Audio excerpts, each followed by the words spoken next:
I'm no tech genius, but I knew if I wanted my business to crush it, I needed a website now.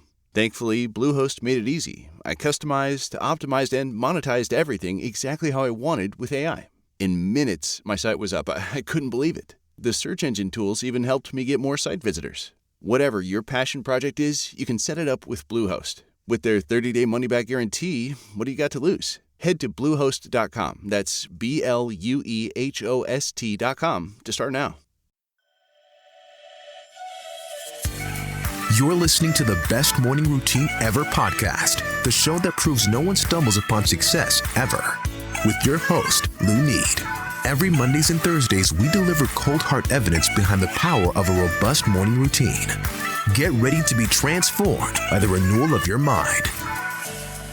Hello, morning enthusiasts. Welcome to the Best Morning Routine Ever podcast. I am your host, Dr. Lou Need, and today I have the honor of introducing a very special guest to the show, David Dilger. Now, he is the co-founder of Edge Legal. It is an Australian employment safety law firm that transforms employee-employer relations by really fostering respectful, legal, and sound workplaces. And it's unique because he has tagged along the psychology of safety and communication, and then blend that with the legal insight and practical uses of HR experiences. So it's phenomenal how that has been transforming the employee-employer dynamic. So it's really nice to have him on here today so we can dive into what that looks like even more. But no further ado, David, welcome to the show. Thanks, Lynette. Glad to be along. Yes. Thank you for coming. So tell us about how Edge Legal actually started. Okay, so look, I started many years ago. I graduated from law school with a Bachelor of Arts majoring in HR and law. And then I practiced for a few years, went in to become working as a lawyer in an employer-only association, so helping employers with their IR parts. Mm-hmm. Then I went on and did an MBA just to further my studies and worked on more HR, majoring in HR. I then went into an in-house role for a manufacturing company. Then I went out and became the national HR manager of a 40-store bakery franchise, which I later went on to become the CEO of, and lucky enough to win the People Management Awards in the state of Tasmania and were the national runners-up. I then went back to head up the Employer Association, where I'd previously been a lawyer in their workplace relations area, back into private practice, where I became a partner of a 100-employee law firm, and then I created, with my business partner, Edge Legal. And Edge Legal is just a boutique employment and safety firm. And ultimately, our mission is we want to train and advise managers to be the kind of managers we would allow our children to work for. And so really what we've sort of found over 30-odd years of working in this area is that it's how managers treat their people that gives effectiveness. You can work on all of the other productivity hacks, but ultimately how you talk and manage your individual people will determine both the success of the business and the success of the individuals involved. Yeah, so you've kind of gathered all the experiences from both spectrum, because you kind of went back and forth between the two. And then from what you've learned, it sounds like you saw there was a need. There was a need to kind of work in leadership, essentially, because you realize the people are the cornerstone of the businesses mostly. So let's talk about the mission, the Edge Legal mission, and how it's working with managers to foster that. Yeah, our mission is helping workplaces deliver results with respect for their people. And our core values are self-awareness, being really helpful, being in it together and owning it. And so what we say is they're our values. We like to live by them.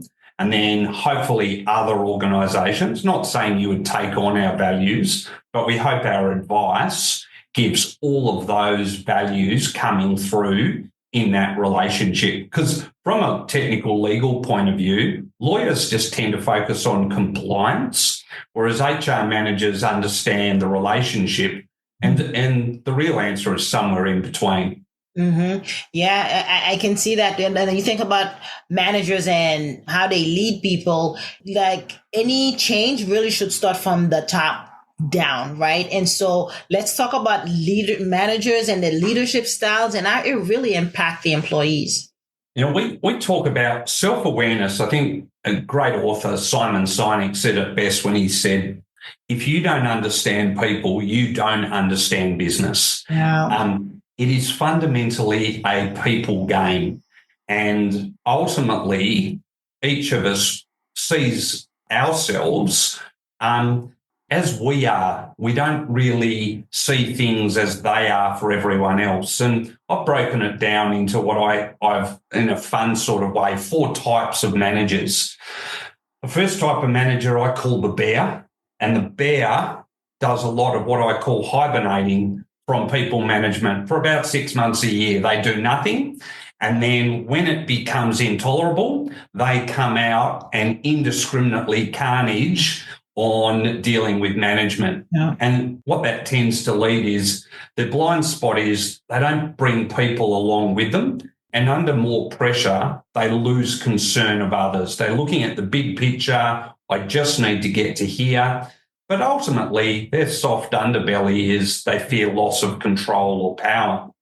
An ex-manager, I call the dog, probably best explained. And if you think of the English version of The Office, David Brent, when introducing himself to a new hire, he says, think of me as a friend first, boss second, and entertainer third. These people are social glue. They understand how things work from a people management perspective, but they love to be liked. So their blind spot is they can be overly positive. Under pressure, they tend to become a bit more disorganised because they're trying to do all the fun stuff and not the hard management. And ultimately, their soft underbelly is social rejection. You could say, hey, Lunid, you didn't get that report on time. That won't worry you as much as saying the team don't like you as much as they used to. Our third manager is what I call the mouse, and the mouse understands people. They're consensus driven, but they tend to be that manager who gets in and manages by avoidance. So rather than actually getting people and saying, hey, this level isn't appropriate, they're more likely to get in and do the job themselves. So they get on that hamster wheel themselves. So if you're, at 11 o'clock at night, doing a review of a report that should have been done by one of your subordinates, you're probably a mouse manager. Your blind spot is you focus on other people's needs, you're too obliging under pressure, and you're fearing the loss of stability. But what that leads to is a lack of discretionary effort. You'll either burn out yourselves or other people will have to burn themselves out to deal with the slack that you're allowing to creep in. And our final manager is what I call the ostrich. Now, the ostrich has got that famous head in the sand mentality. They're great at knowing the rules, but they don't believe that people management is their core role.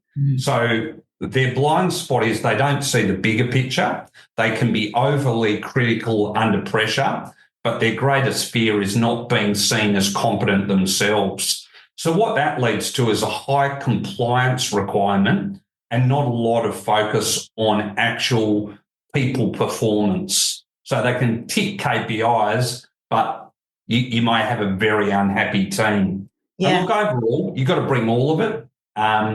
Ultimately, you won't be the perfect manager. The perfect manager I'm still searching for is the unicorn.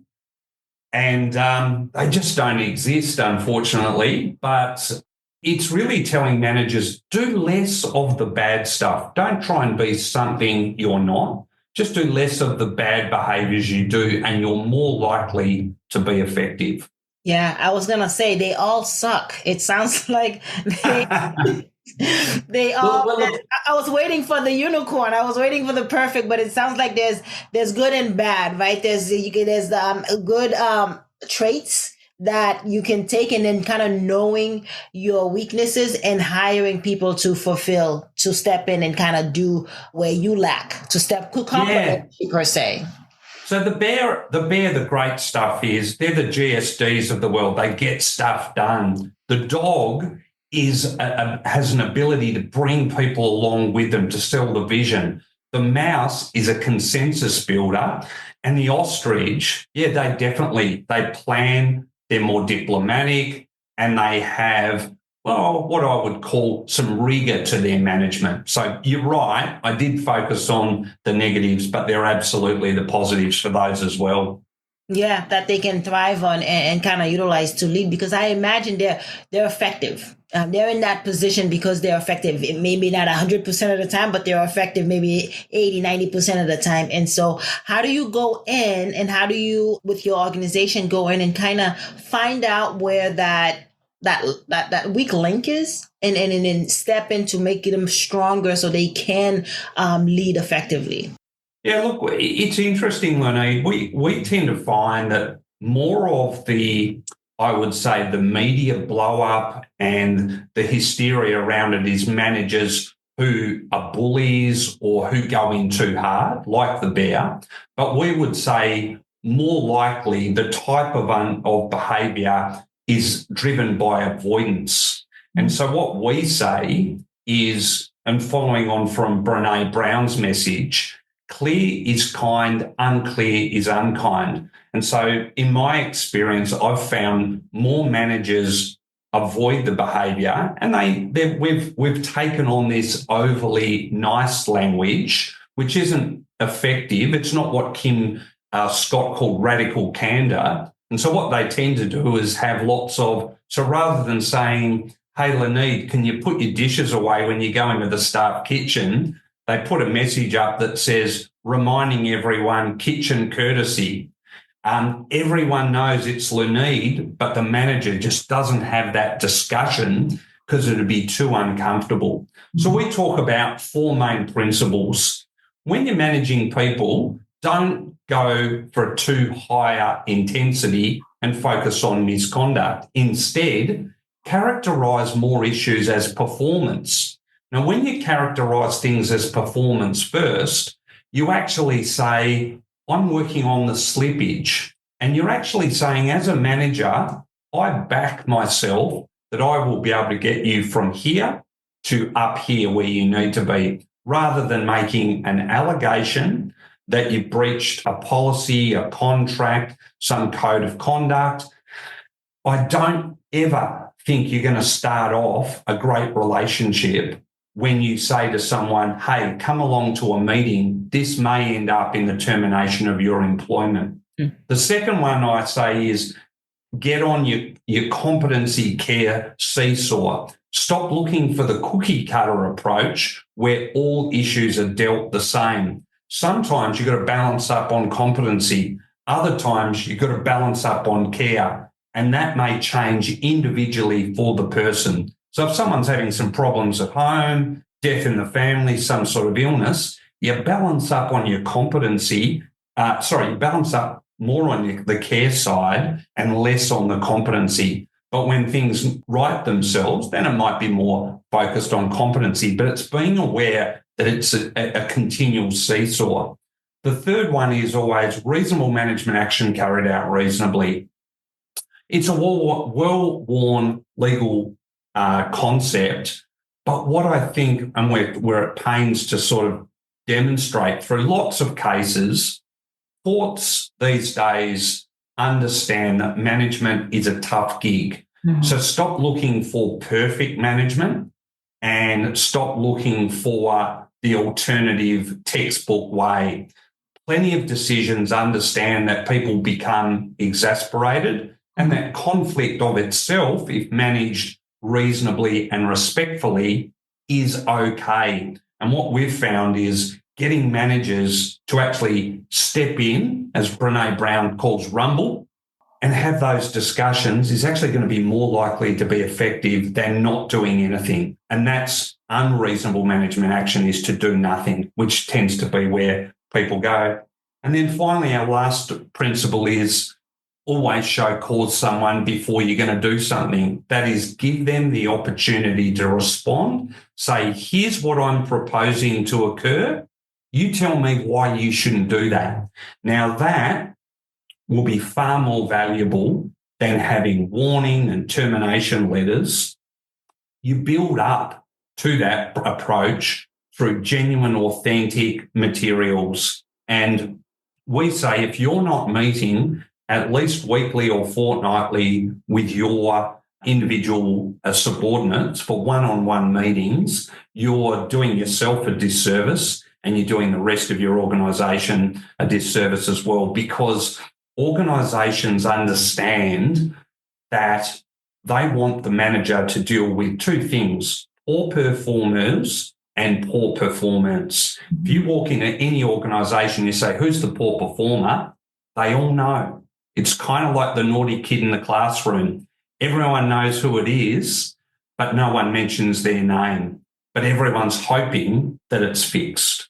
Yeah, that speaks a lot of volume. And I like what you said about if providing criticism, if wanting to make a change, that you look at the slippage and how performance and how we can be better. How can we improve this, as opposed to just flat out criticism or feedback that is not constructive, that is not tied back to the KPIs, as you mentioned, to enhance improvement. Yeah. That ties in very nicely. Let's talk about the psychological safety that you put in, you kind of tie in with the HR piece of it, and how that can be a barrier. Yeah, so psychosocial safety is critical. It's in lots of legislation now. It's interesting. It's never been out of the legislation. We've always had to have people safe, but now the focus is on their mental health and their emotional well-being, whether it's the systems, the equipment, the environment, the interactions. And that all works around from how individuals, their headspace goes. So psychologically and biologically, here's what happens.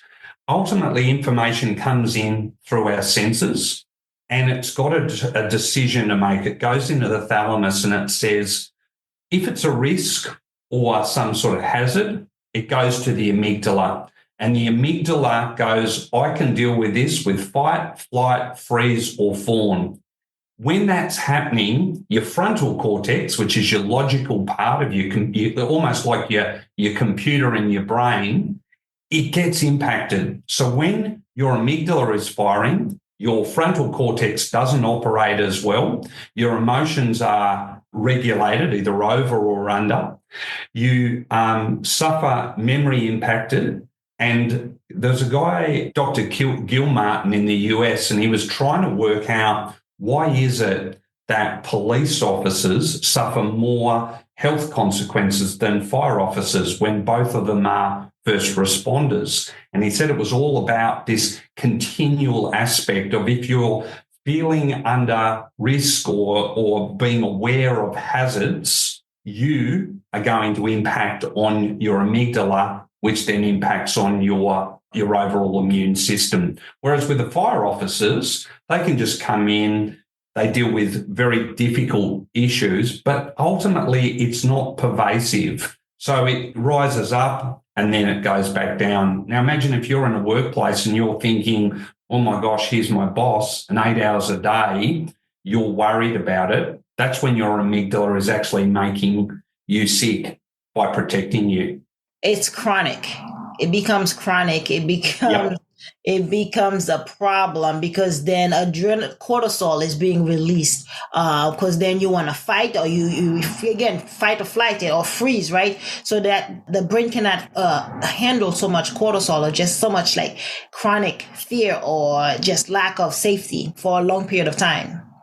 Yeah, I understand that cortisol, when the amygdala is triggered, you get about 90 seconds of an original burst, and that'll protect you until you need another 90. Now, the amygdala just keeps on giving you that 90-second burst, and as you say, it becomes a chronic health problem. Great in small doses, not good with lots of. Yeah, it's designed to protect you. Run away from that bear, run away from that lion, go to safety. But if it's every day, like you said, 9 hours a day, this is the bus, day in and day out, it does become an issue. And a lot of times I see it develop in the workplace as adrenal fatigue. Have you heard of this? Yep. Yep, that's exactly what I think Gil Martin was talking about with the police officers. From the moment they step in that patrol car or they're walking the beat, they're not thinking, oh, this is great, I'm just out for a walk. They're thinking, what's going on here? That cortisol, the adrenaline's pumping through your system, and that's what it's doing. Yeah, that's cause for early burnout. That's cause for lack of sleep. That's called for hormonal issues, digestion, and it really can run havoc. We're not just talking about stress; like it can really cause ulcers eventually because it's so profound the impact. Absolutely. Yeah, no, it's significant. That's chronic stress, which a manager is responsible for ensuring that we're taking at least the protective measures. Now, ultimately, the way you do that is by a bit of exposure therapy. If I only see you really once a year for some sort of formulaic performance appraisal, or when you're upset with me, then I begin to associate you with danger. Mm-hmm. And my amygdala is triggered. Whereas if I were to regularly meet with you once or twice, or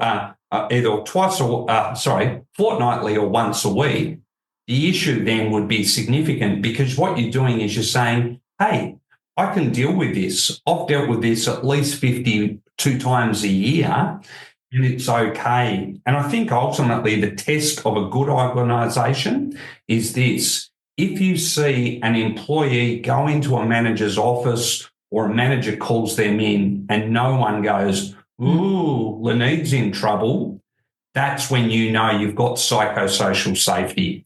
You basically want people to think, why is Leneed in David's office? Probably just having a chat about some work issues. That's the test. Yeah, well put. And what are some communication mistakes that can lead to conflict? That was a great example that you provided. What are some more, and how can they be avoided? I think one of the communication mistakes we're seeing most of is that we don't give enough positive feedback. Mm-hmm. And when we do give positive feedback, it's really a platitude. So there's no context to it. So what you tend to see is a lot of managers going, good on you, Leneed. Well done, Leneed, without the context of, thanks for getting that report on time, Leneed. It's enabled me to get my job ahead and now we've met our KPIs. Or thanks for turning up early, Leneed. We got so much more done and David was able to leave early and pick up his kids.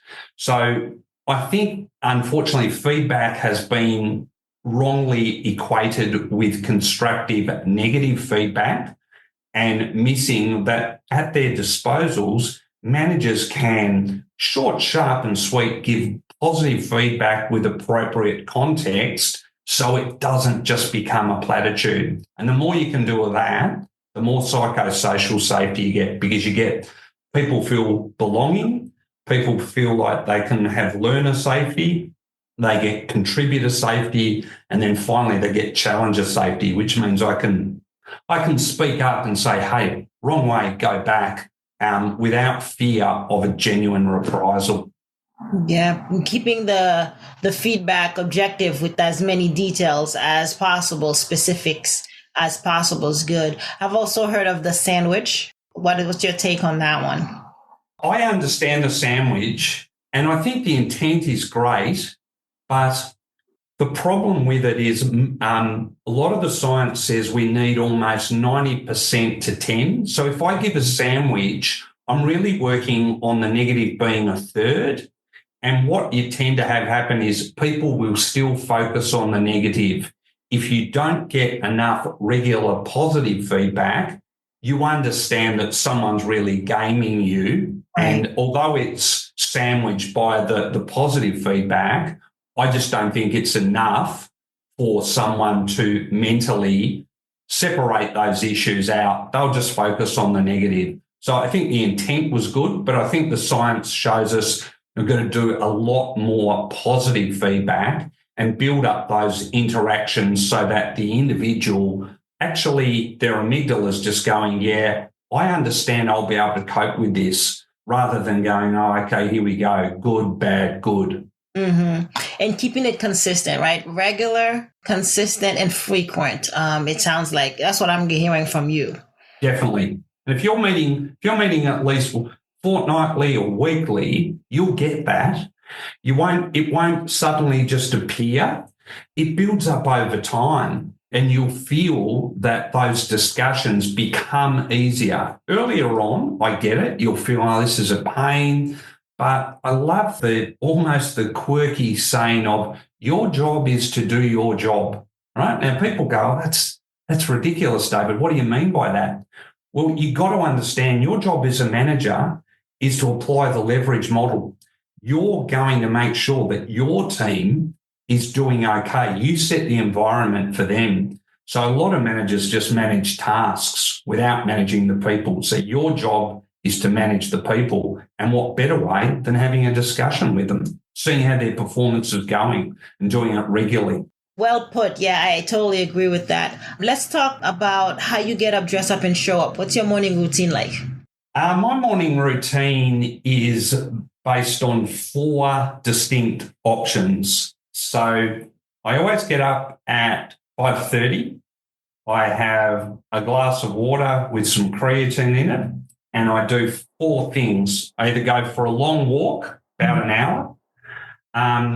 The other workout is I go and do weights, and I do that for bone density and metabolism. The third one is I actually do some aerobic Pilates, so building the heart rate up and doing some stretching. As I get older, the bones creak a bit more and the flexibility lessens. And the fourth one is a cold water swim, followed by some Wim Hof breathing. Now, I use all of those and I just choose one of them per day. So I do that to avoid, I've got to go to the same place all the time. And it's a mixture between body stressing and active recovery, but I've got to do something. And then of a morning, I won't eat until I've done that. I'll eat about 7 o'clock, and I'll always just have either sardines, tuna, or salmon, or alternatively, I'll eat avocado and tahini, and that's it. I'll have a cup of matcha with coconut milk, and that's my morning, and then I walk to work. Wow. I do that 5 days a week, and on Saturday, Sundays, I just do whatever I want. There's no plan. I eat what I want. I might have eggs on toast, and that just keeps me sane and traveling okay. Yeah, you got to have those off days. You got to recharge, to recuperate, so that you don't get monotonous. You don't get bored. It doesn't get boring for you. So I have to say, you almost missed your long walk this morning because we were scheduled for 6:30, and so I'm glad we were able to push it back. then it doesn't worry me because then I just adjust. I just move whatever I was doing in the morning, and I just do it later. But I like to get it done, and that would have kept me up. I may have just gone for a short walk, and the dog would have been upset if we'd had the earlier one. Yeah, and I'm glad you shared that because we have a similar schedule. I work out 5 a.m, and then my day starts at 6:30, and because family business, so everybody's awake by then. You have the dogs. What's the effect if you don't partake in those either of those activities? How's your day developing? How's the energy for you? It's crazy because it feels counterintuitive. You would think I would be more tired, but I know on the weekend, if I give myself a sleep in, I just am sluggish. I feel like I need it, but it actually isn't as good for me as the getting up. So I'm actually a low performer when I don't do that. So I'm sort of saying, like, I don't do it for any fitness. I do it to get myself up and going. And, every day I do a cold shower, and that's not enjoyable. Right. I go, that just gives me that boost that says, David, you're on. Yeah, no, I can appreciate so much, and I'm smiling because you're speaking truth around it. Because a lot of the entrepreneurs that come on here, that's exactly what they say. It gives them more energy. The cold shower actually gives you more endurance for the day. You're not as fatigued faster. Like you gain. It's just the benefits are just so evident, so in your face that if like you said, the weekend it's more of a slow pace. I can definitely say that for energy wise. It's like, oh, I'm going to walk a lot slower. I'm probably going to sit on the couch a little longer, but it is recovery. It is needed. Or I'm just going to do family activities where my brain doesn't need to be on as it does Monday through Friday, where I need that cold shower. I need that workout. I need that meditation session because I need to be on every hour on the hour. Spot on. Spot on. Yeah, so it really speaks volume to see that you yourself, as successful as you are doing it and getting the same results because it's tried and true, is what I want to say. Yeah. And look, I measure nothing. So I'm not going to the gym lifting a certain pound of weight. I just sit there, I do it, I work till I fatigue. Some days that might be 10 sets, some days it might be 8, some days it may be 2. Just listen to my body and I go, that's it. I think I get for some people they need certain goals. For me, it's actually the feeling of that actually determines it. And I think I certainly made those mistakes in my youth of working towards like must do this, must do that, hit these KPIs. And ultimately, I would overtrain when my body was telling me, no, you just need a rest because you've had a busy week at work. And it's the it's the heavy mental load that now is more taxing on me. I sort of find that enables in the work that I do. It's not me being able to stand up or sit down for long periods. It's actually thinking. So all of that stuff, it kind of helps. And I think the switch to a more protein-based breakfast definitely helps. Sharper, and you just don't get those lags. Yeah, and it's progressive energy being released versus the carb overload, the carb breakfast where it's high and then you crash. It's just energy throughout the day being released with the higher protein diet. So it's these little things that are just, it's free, right? It's just being aware that the key awareness, and that's what you talk with the managers, is a self-awareness, understanding the body, listening to yourself, knowing when you're mentally fatigued and when to take a break, or when you're interacting with someone. It's just that sense of awareness makes a huge of a difference, makes such a big difference. Absolutely. Yeah, no, I swear by it. Yeah. Well, tell us, where can we connect with you? Where can we find you? Look, LinkedIn's probably the best place to get me. I produce 1 or 2 articles a week. I talk about all things psychosocial safety, employment law, safety law. You can also contact us at edgelegal.com.au or email me on ddilger, all one word, at edgelegal, all one word, .com.au. Love to hear from you. Fantastic. David, thank you so much for coming on and sharing. It really has been a joy connecting with you. Thanks, Lynette. It's been a pleasure. All right, morning enthusiasts, that's it for today's show. Thank you for tuning in. If you love the Best Morning Routine Ever podcast, we'd love to hear from you. So go ahead and subscribe, rate, and give a review on iTunes or Google Play. While you're at it, tell a friend about the show. Be sure to visit bestmorningroutineever.com and our Facebook group to join the conversation, access the show notes, and discover our fantastic free bonus content. Until next time,